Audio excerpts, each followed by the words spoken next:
RG Kar medical college ও হাসপাতালের যে ঘটনা, সেই ঘটনার প্রতিবাদ যেমন চলছে, ছাত্র সমাজের পক্ষ থেকে আগামী 27শে আগস্ট অর্থাৎ মঙ্গলবার নবান্ন চলো ডাক দেওয়া হয়েছে। ছাত্র সমাজের পক্ষ থেকে সোশ্যাল মিডিয়ায় এটা পোস্ট করা হয়। পরবর্তীতে প্রেস কনফারেন্স করে তারা এই বক্তব্য জানান যে 27 তারিখ নবান্ন অভিযান, এবং এই 27 তারিখ নবান্ন অভিযানকে কেন্দ্র করে পুলিশ কিন্তু রীতিমতো তৎপর অনেক আগে থেকেই। শনিবার দুপুরেই হাওড়া ময়দান থেকে মল্লিক ফটক পর্যন্ত জিটি রোড সমস্ত এলাকা পরিদর্শন করা হয় পুলিশের পক্ষ থেকে, যেখানে উপস্থিত ছিলেন আইজি, সিআইডি জিপি সিং এবং বাঁকুড়া রেঞ্জের যিনি অফিসার তিনি ছিলেন, আইজি ছিলেন যে বাঁকুড়া রেঞ্জের আইজি, এবং হাওড়া সিটি পুলিশের যিনি কমিশনার প্রবীণ কুমার ত্রিপাঠী, তার সঙ্গে হাওড়া সিটি পুলিশের উচ্চপদস্থ আধিকারিকরা।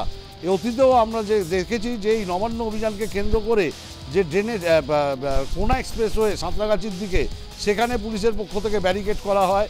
জিটি রোডের ওপর মল্লিক ফটকের যে রাস্তা হাওড়া ময়দান থেকে মল্লিক ফটক, সেখানে ব্যারিকেড করা হয়। এমনকি ফরসর রোডেও ব্যারিকেড করা হয়।